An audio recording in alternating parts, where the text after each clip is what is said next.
Russian President Putin reportedly threatening nuclear war in order to force NATO troops out of nations bordering Russia. That, according to the Times of London, reporting that Russian officials threatened to begin, quote, destabilizing actions in the Baltic republics of Estonia, Latvia, Lithuania, if NATO were to move more forces into those nations.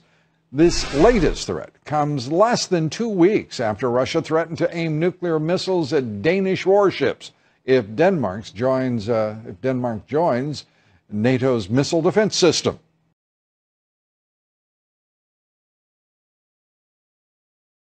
China's land reclamation is creating a great ball of sand in the South China Sea, a top U.S. official says, leading to serious questions on its intentions. U.S. Pacific Fleet Commander Admiral Harry Harris made the comments in a speech in Australia on Tuesday night. China has overlapping claims with neighbors in the South China Sea.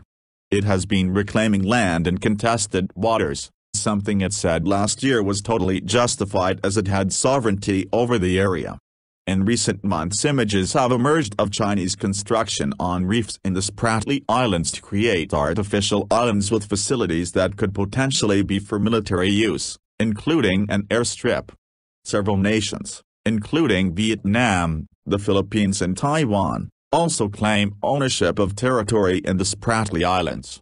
Admiral Harris described China's land reclamation as unprecedented.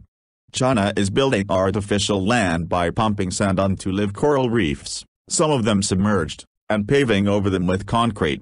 China has now created over 4 sq/km, 1.5 square miles, of artificial landmass, he said.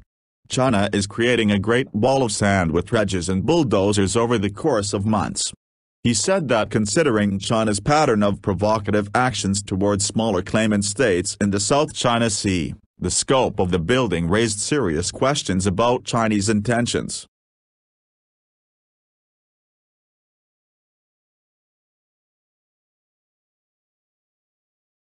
"20 years ago, during the first Gulf War, the U.S. military boasted technological advances, leaving all armies of the world far behind. Indeed, we saw laser-guided missiles, latest generation tanks, and different stealth aircraft. The technological might of the U.S. Army was so big that it leaves some people thinking, even today, some people at the Capitol Hill, that the technological superiority of the United States Army is still there.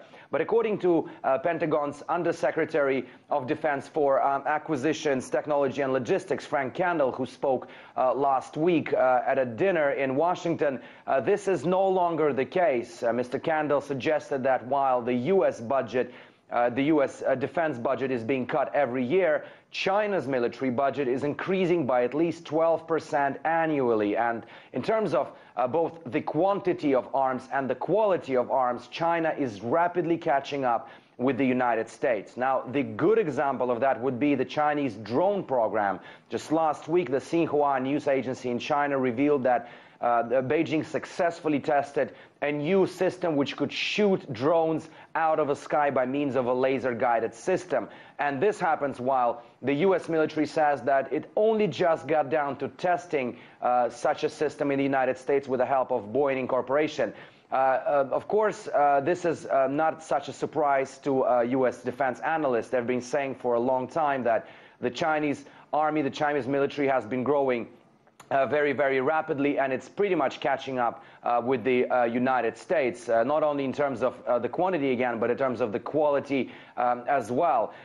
This comes, of course, amid talks of this whole Asian-Pacific pivot, with some part of the U.S. military capabilities and some part of the U.S. military personnel being shifted into the Asian-Pacific region, fearing that China might use its newly built military might to provoke military conflicts in the region. We, of course, know that China has a lot of territorial claims around the U.S. Pacific, the Asian Pacific region, and some in Washington fear that China might actually use their latest war toys to try to fight for those lands. And of course, all this comes amid Barack Obama's visit to Beijing during the APEC summit. Will he be trying to find some common language with the Chinese leadership amid very harsh rhetoric which we've been experiencing over the past several years with mutual accusations of cyber espionage and arms race and many, many others. So we'll see what comes out of it. But as it stands,